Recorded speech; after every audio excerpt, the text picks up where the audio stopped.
నమస్కారం అందరికీ. మేమైతే భోజనం కోసం అయితే వెంగమాంబకు వెళ్తున్నాం. తిరుపతి వచ్చినాక భోజనం చేసుకోవాలి కదండి, ప్రసాదం. అందుకని లైన్లో వెళ్తున్నాం.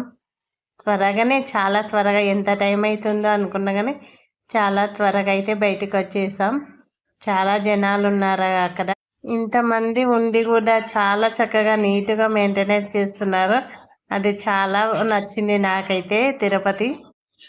భోజనం కూడా చాలా అమృతంలాగా ఉంది. మాకైతే వడ పెట్టారు, పప్పు, సాంబార్, సొరకాయ తాలింపు అవన్నీ అయితే పెట్టారు. చాలా బాగుంది భోజనం. వేడి వేడిగా చల్ల చల్ల వాతావరణంలో వేడి వేడి రైస్ తింటుంటే చాలా బాగా అనిపించింది మాకు. భోజనం చేసుకొని బయటకైతే ఇలా అన్ని తిరుక్కొని వెళ్ళేసరికి చాలా 10 నిమిషాలు అయితే పట్టింది మాకు.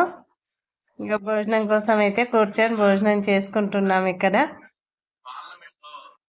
చాలా మంది అయితే ఉన్నారు. ఇన్ని లైన్లు ఎందుకు పెట్టారో మీకైతే తెలుసా అండి?